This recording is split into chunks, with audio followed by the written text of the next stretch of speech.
Okay, uwi na tayo. O, magbigay ng mga salita na may pantig.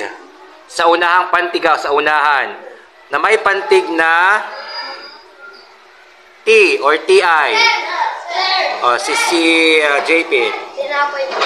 Tinapay, tama. O, si Kaijen. Tiyan po. Tiyan, tama. O, si, ano? Tita po. Ha? Tita. O, si Aldrich. Tendera po. Ha? Tendera. O, tendera, tama. O, si Cebu. Titi po. Ano?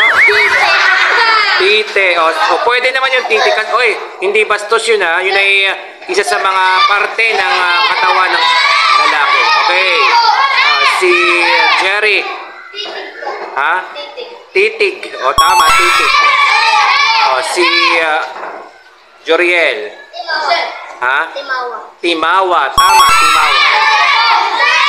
Shenalyn. Tindero po. Tindero. Okay, tama.